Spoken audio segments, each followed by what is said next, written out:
Hello everyone, welcome back to my channel. This is Melissa with Enchanted Emerald bringing you a reading for Capricorn, Sun, Moon, Rising, and Venus for love for November 20th through the 27th, 2025 out of the traditional Rider-Waite deck. Today we have the Wheel of Fortune, the Eight of Pentacles, and the Page of Swords showing up for us. So I feel as though this is something that you put a substantial amount of effort into, and I think you may feel as though this is getting nowhere and it's irritating. And I think that there's a reminder here for you to be able to take that step back and allow yourself to just go with the flow when it comes to this. And I think the more that you aren't allowing yourself to remain in the flow, going with the flow, the more resistance you introduce to this, and then it becomes a little more difficult.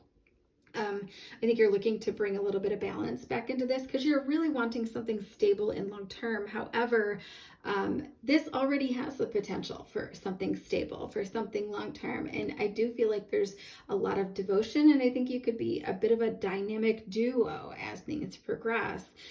This could be an Aquarius or a Cancer that you're working with, just looking at some overlapping cards with some of the readings that I've done recently. If it isn't a Cancer or Aquarius, this could just be something that's in your chart, looking at your placements. And so I think there's a potential to kind of feel as though you've settled a little bit, like you're feeling like, yeah, that person was somebody I thought is suitable for me. And then now seeing how things are kind of playing out, and because you're a little irritated right now, you may have this tendency to place judgment on the situation, place judgment on this person's qualities or traits that they have. And I think you might feel like you settled a little bit, but remember that there's freedom of thought with this, okay? So it's all about your perspective. You may have wanted to kind of judge this person, like judging a book by its cover. When you first met, maybe there was a lot of witty banter back and forth, and it may have potential to cover up some of those insecurities that this person is experiencing.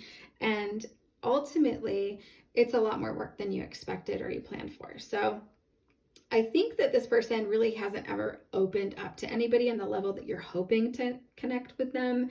So this is going to be a little bit of a learning process for that person, right? And I don't feel as though it's always been that way. When you met this person, things might have been going really well. You felt like this person was quite open and you were learning a lot about them. And now it's a bit of an ebb and a flow with it, where you may be in a phase where this person is not really expressing themselves as well as they were in the beginning. And so you're getting a little bit of cold feet in terms of what the situation really looks like. But I think overall, this person can do better. This person will open up to you again. I'm not saying that they're not going to, because I do think that they will. I think the best thing that you can do right now is to support them in that learning process, meet them where they're at, and really try to be as non-judgmental as possible, right? Give them positive feedback when they do start to open up with you.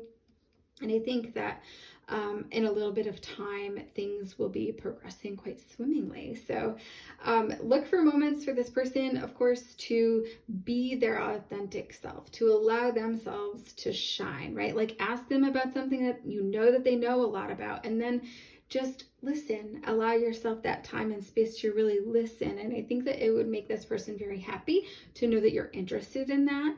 And I think this person may really like seeing you interested, more also because they like somebody who's constantly wanting to grow and learn and adapt. And that's something that you do well together, the two of you. So you could really benefit even by doing something new together.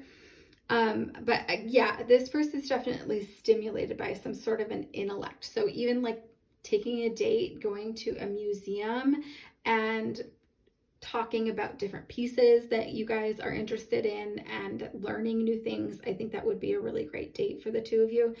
But most of all, look to invite fun into the situation, invite that joy, laugh together. I think that's really going to be the easiest way to be able to allow yourself to go with the flow and not introduce that resistance to the situation, making it a little bit more of a sticky situation. So I do so hope that this resonates for you, Capricorn, and I will be back with another read for you guys again soon. And if you're interested, please subscribe so that you're in the know of all of the new content as it's posted. Thank you so much. Take care.